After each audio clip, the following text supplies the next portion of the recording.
نحمد ونصلي على رسوله الكريم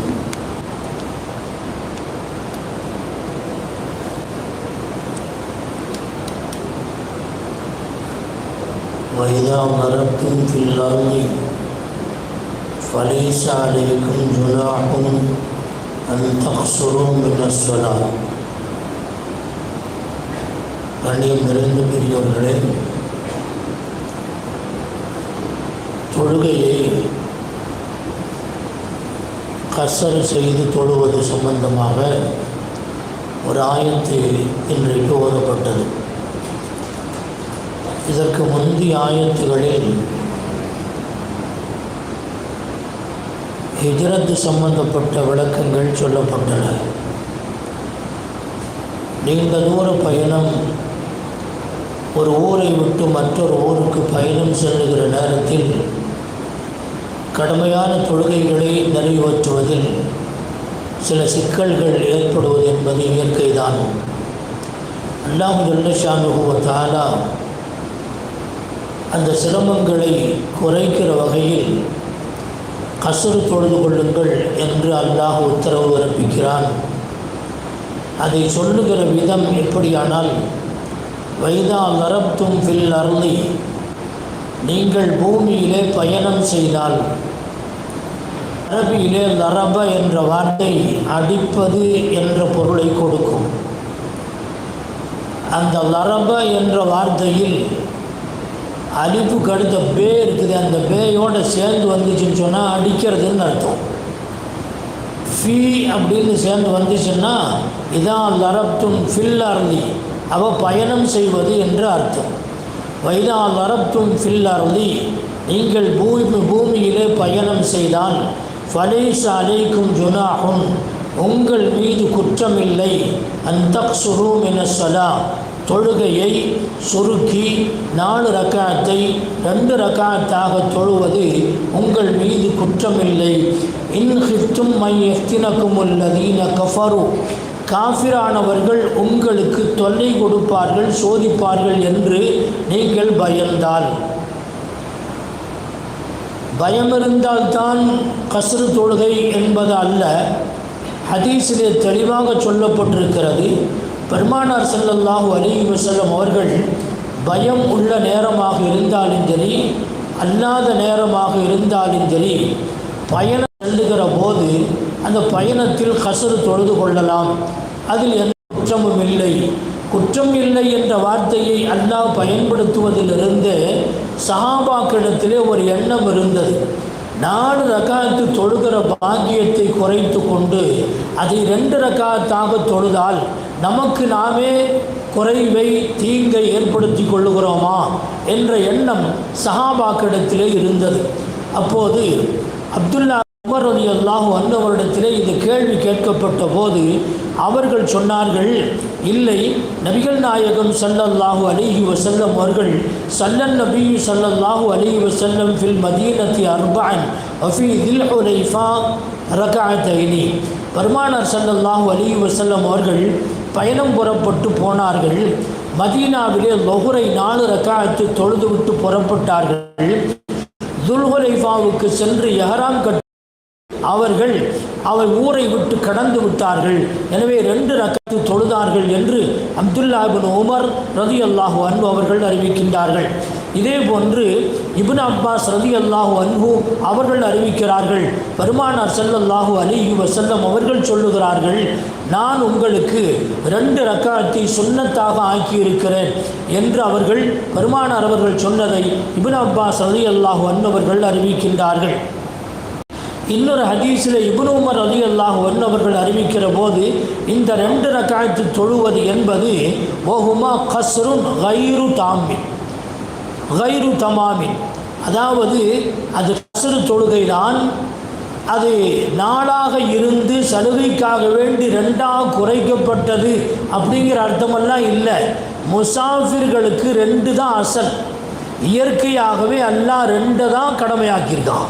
2 தான் தொழுகணும், 4 ரக்காத்து தொழுகக்கூடாது என்று இந்த ஹதீஸை அடிப்படையாக வைத்து அபூ ஹனீஃபா ரஹ்மத்துல்லாஹி அலைஹி அவர்கள் சொல்லுகின்றார்கள், முசாஃபிராக இருக்கக்கூடியவன் 4 ரக்காத்து தொழுவது பாவம், அவன் 2 ரக்காத்து தான் தொழுக வேண்டும்.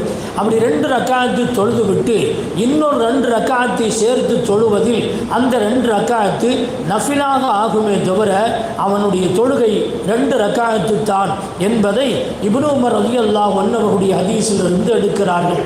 கண்ணியத்திற்குரியவர்களே, சஃபர் என்பது பயணப்பட்டால் ஃபிக்ஹுடைய கிதாபுகளிலே எழுதப்பட்டிருக்கக்கூடிய அளவு ஒரு மனிதன் 3 நாள் தொடர்ந்து நடந்தால் எத்தனை கிலோமீட்டர் நடப்பானோ அது அந்த காலத்தினுடைய கணிப்புப்படி 48 மைல் என்று கணக்கு போட்டார்கள். 48 மைல் அல்ல, மீல் என்று சொல்ல வேண்டும். அரபு மைல் இருக்கிறதே, அதற்கு மீல் என்று அரபியிலே சொல்லப்படும். இன்றைக்கு நாம் பயன்படுத்தி கொண்டிருக்கக்கூடிய மைல் இருக்கிறதே, அது மைல், இது அரபியிலே மீல். ஆனால் 2ஐயும் ஒன்றாகத்தான் பயன்படுத்தி கொண்டிருக்கிறோம். ஆனால் இதற்கும் அதற்கும் வித்தியாசம் இருக்கிறது. 48 மைல் என்பதற்கு 78 கிலோமீட்டர் என்று சொல்லப்படுகிறது. ஒரு மனிதன் தன்னுடைய இடத்திலிருந்து கிலோமீட்டரை கடந்து பயணம் செய்கின்றான் என்று சொன்னால் அவனுக்கு 4 ரக்காத்து தொழுகை 2 ரக்காத்தாக ஆக்கப்படுகிறது.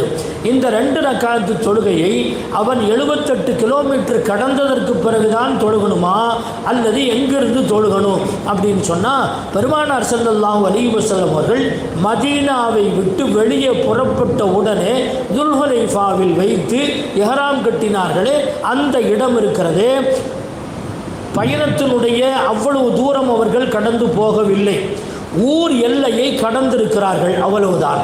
எனவே ஃபுகஹாக்கள் சட்டம் இயற்றுகின்றார்கள், ஊருடைய எல்லை என்பது எதுவோ அந்த எல்லையை கடந்தால் போதும். அப்போ இன்னைக்கு நமக்கு என்ன, ஒவ்வொரு ஊர்லையுமே இந்த திருப்பூர் எல்லை முடிவு அப்படின்னு போட்டிருப்பாங்க. அதனுடைய எண் இருக்குது, அந்த எல்லை முடிவு இருக்கிறது. அந்த முடிவு அதுக்கு அந்த பக்கம் தாண்டிட்டாங்கன்னு சொன்னால் அவங்க கஸ்ர் தொழுகிறது. அப்போ நிர்ணயிப்பது யார்? ஷரீஅத்தை நிர்ணயிக்குமா? இல்லை, அவரவர்கள் எங்கெங்கே நியமிக்கப்பட்டிருக்கிறதோ அந்த எல்லையை கணக்கில் கொண்டு அந்த எல்லையை கடக்கும் போது ஊருடைய எல்லையை கடந்து விட்டால் போதும். சில ஊர்களில் ரயில்வே ஸ்டேஷன் ஊருக்கு வெளியில் இருக்கும், ஊருடைய எல்லையை கடந்திருக்கும். அப்போ ரயில்வே ஸ்டேஷனில் 4 ரக்காத்து தொழுகை 2 ரக்காத்து தான் கஸ்ரா தொழுகலாம். ஆனால் ஊருக்கு உள்ளேயே ரயில்வே ஸ்டேஷன் அமைஞ்சிருக்குது, ஊருக்கு உள்ளேயே ஏர்போர்ட் அமைந்திருக்கிறது, ஊருக்கு உள்ளேயே பஸ் ஸ்டாண்ட் அமைந்திருக்கிறது என்று சொன்னால் அந்த இடத்திலே தொழுவது கூடாது. ஊருடைய எல்லை தாண்டியது பிறகுதான் அவர்கள் கஸ்ர் தொழுக வேண்டும். இது பயணத்தினுடைய சிரமங்களை தவிர்த்து கொள்ளும் முகமாக அல்லாஹ் ஜல்ல ஷானுவ தஆலா இப்படி ஒரு சட்டத்தை வைத்திருக்கிறான். ஆனால் தொழுகலாம், தொழுகலாம், தொழுகாட்டி 4 ரக்காத்து தொழுகலாம் அப்படிங்கிற கருத்து இருக்கிறது. ஹனஃபி மذஹபை பொறுத்தவரையில் அபூ ஹனீஃபா ரஹ்மத்துல்லாஹி அலைஹி அவர்கள் ஒரு ஹதீஸில் இருந்து ஆதாரத்தை எடுக்கிறார்கள். அந்த ஹதீஸ் என்ன? அல்லாஹ் ஜல்ல ஷானுவ தஆலா உங்களுக்கு தஸத்தகல்லாஹு அலைக்கும் ஃபக்பலு சதகத்தஹு, அல்லாஹ் உங்களுக்கு ஒரு தர்மமாக ஒரு சலுகையாக அல்லாஹ் வழங்கி இருக்கிறான், அவங்களுடைய அந்த சலுகையை நீங்கள் கபூல் செய்து கொள்ளுங்கள். ஃபக்பலு என்ற ஏவலுக்குரிய இந்த சொல் இருக்கிறதே, நீங்கள் அதை ஏற்றுக்கொண்டுதான் ஆக வேண்டும். ஒரு பெரிய அரசர்க்கெல்லாம் அரசன், உலகத்தையே ஆளுகின்ற ஹக்கமுல் ஹாக்கிமனாகிய அரசன் ஒன்றை கொடுக்கின்றான் என்று சொன்னால் அதை மறுப்பது குற்றமாக கருதப்படும். எனவேதான் ஹனஃபி மذஹபை பொறுத்தவரையில் நீங்கள் கஸ்ரை தொழுக வேண்டும். ஆனால் ஷாஃபி மذஹபும் அதே கருத்து தான். தொழுகாமல் 4 ரக்காத்தை ஒரு மனிதன் தொழுது விட்டால் கூடிரும், ஆனால் நல்லதல்ல என்ற கருத்தை அவர்கள் பதிவு செய்திருக்கிறார்கள். ஹனஃபி மذஹபின்படி அதை 4 ரக்காத்தை 2 ரக்காத்தாகத்தான் தொழுக வேண்டும். இப்போ ஒரு இமாம் இருக்கிறாரு, 4 ரக்காத்து தொழுக வைக்கிறாரு. முசாஃபிராக இருக்கக்கூடிய ஒருத்தர் வந்து அந்த ஜமாஅத்தில் சேர்ந்து அவரோடு சேர்ந்து 4 ரக்காத்து தொழுகலாமா? தாராளமாக தொழுது கொள்ளலாம். அதே நேரத்தில் இமாம் முசாஃபிராக நிற்கும்போது அவரை பின்பற்றி தொழக்கூடியவர்கள் முகீம்களாக 4 ரக்காத்து கடமையானவர்களாக இருந்து இமாம் முசாஃபிராக இருப்பாரேயானால் இமாம் 2 ரக்காத்தை மட்டும் தொழுது முடித்து கொண்டு அவர் என்ன செய்ய வேண்டும்? நான் முசாஃபிராக இருக்கிறேன், இமாம் முசாஃபிராக இருக்கிறார், எனவே உங்களுடைய தொழுகையை பூர்த்தி செய்து கொள்ளுங்கள் என்று அறிவித்துவிட வேண்டும். அவர்கள் மீதம் 2 ரக்காத்துகளை அவர்கள் தொழுது பூர்த்தி செய்து கொள்ள வேண்டும் என்பது சட்டம். எனவே இது குறைபாடு அல்ல. 4 2 குறைச்சிட்டோமோ? இல்லை. ரசூலுல்லாஹி ஸல்லல்லாஹு அலைஹி வஸல்லம் அவர்கள் நமக்கு கற்றுத்தந்த ஷரியத் இதுவாக இருக்கிறது. ஃபக்பலு ஸதகத்தஹு. கண்ணியத்திற்குரியவர்களே, பெருமானார் ஸல்லல்லாஹு அலைஹி வஸல்லம் அவர்களை நான் கண்டபோது நான் அவர்களோடு சேர்ந்திருந்தேன். இப்னு உமர் ரலியல்லாஹு அன்ஹு சொல்லுகிறார்கள். இப்னு உமர் ரலியல்லாஹு அன்ஹு சொன்னால் ஒரு முடி அளவு கூட சட்டத்திலிருந்து நபி அவருடைய சுன்னத்திலிருந்து ஒரு நூல் அளவு கூட, ஒரு முடி அளவு கூட பிசகி நடக்கவே மாட்டார்கள். முழுக்க சுன்னத்தை பின்பற்றக்கூடியவர்கள். அவர்கள் சொல்லுகிறார்கள், சஹிப்து நபிய ஸல்லல்லாஹு அலைஹி வஸல்லம், நான் சஃபரிலே செல்லுகிற போது நபி அவர்களுடன் சேர்ந்து நான் சென்றேன். அவர்கள் 2 ரக்காத்தை தான் தொழுகுவார்கள். வஹாக்கதா ஸல்லா அபூபக்கரின் வ உமர் வ உஸ்மான். அபூபக்கர் ரலியல்லாஹு அன்ஹு, உமர் பின் கத்தாப் ரலியல்லாஹு அன்ஹு, உஸ்மான் பின் அஃபான் ரலியல்லாஹு அன்ஹு அவர்களெல்லாம் இப்படித்தான் தொழுவார்கள் நபி அவர்களை பின்பற்றி என்ற சொல்லை பதிவு செய்து 2 ரக்காத்து தான் தொழ வேண்டும் என்ற கருத்தை அவர்கள் இப்னு உமர் ரலியல்லாஹு அன்ஹு அழுத்தமாக சொல்லுகிறார்கள். அது மட்டுமல்ல, அவர்களே சொல்லுகின்றார்கள், மா ஸாத அலைஹா. நபி அவர்கள் அந்த 2 ரக்காத் அதிகமாக எதையுமே தொழுகவில்லை. அபூபக்கர், உமர், உஸ்மான் எல்லாருமே இப்படித்தான் செய்தார்கள். அப்படின்னா என்ன அர்த்தம்? சஃபரில் இருக்கக்கூடியவங்க 4 ரக்காத்து ஒரு 2 ரக்காத்து தொழுதுட்டு எந்திரிச்சு போகலாம். சுன்னத் தொழுகணுங்கிற கட்டாயம் இல்லை. சுன்னத்து தொழுகணும்னா அவங்க விருப்பம். ஆனால் சுன்னத்து தொழுகணுங்கிற கட்டாயம் இல்லை. ஆனால் ஒன்று வித்ரு வாஜிபு ஒரு முக்கியமான ஒன்று என்ற காரணத்தினால் அதிலே கவனம் செலுத்த வேண்டும். வித்ரை தொழுது கொள்ள வேண்டும். மற்ற சுன்னத்துகள் எல்லாம் அதை விருப்பம் இருந்தால் தொழுகலாம்.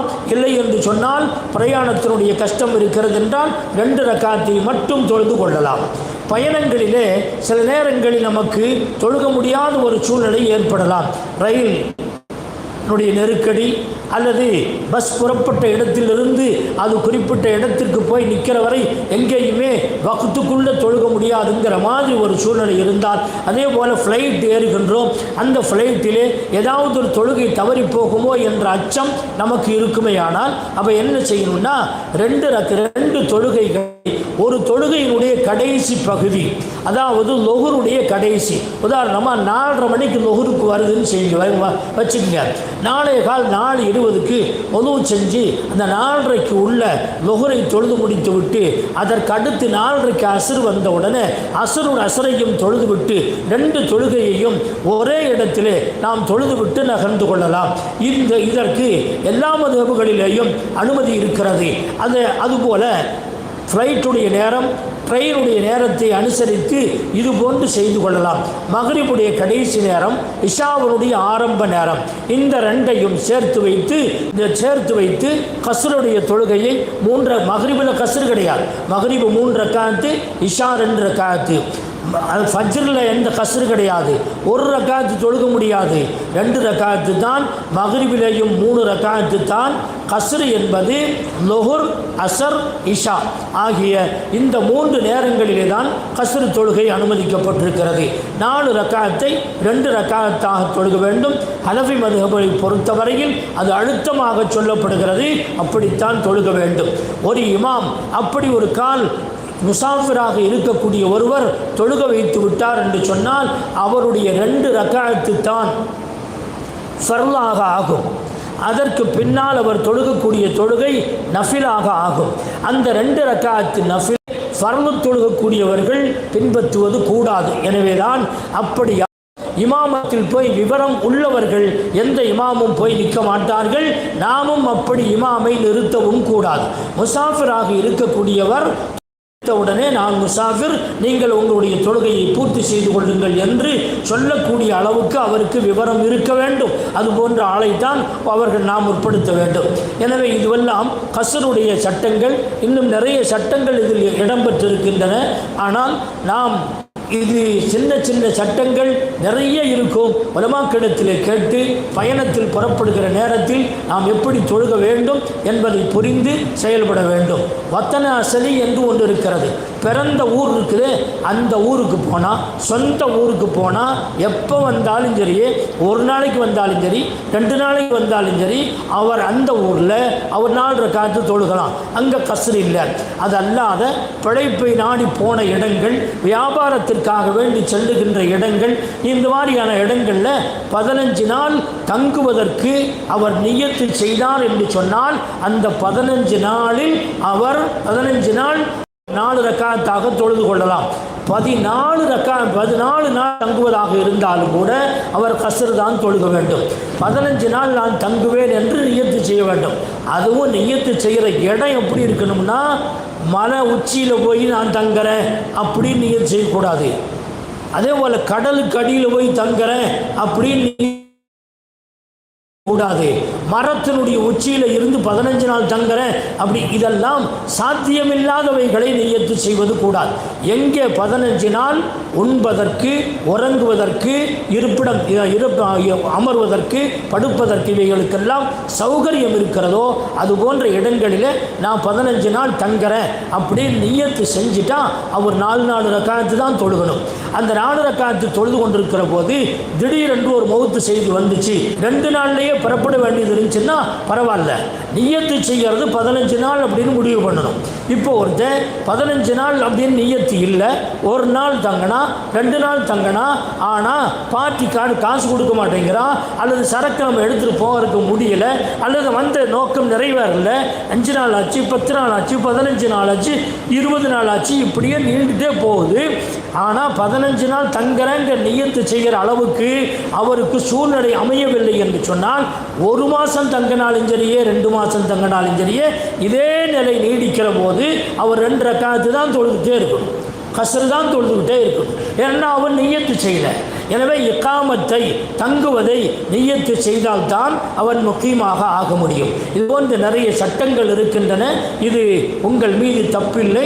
பயம் இருந்தாலும் சரி, பயம் இல்லாவிட்டாலும் சரி, எல்லா சூழ்நிலைகளிலேயும் நீங்கள் இந்த சட்டங்களை பின்பற்றி தொழுகலாம் என்று அல்லாஹ் ஜல்ல ஷானு தஆலா இந்த ஆயத்தை இறக்கி வைத்தான். புரிந்து அமல் செய்வதற்குரிய தௌஃபீக்கை அல்லாஹ் நம் அனைவருக்கும் தருவானாக.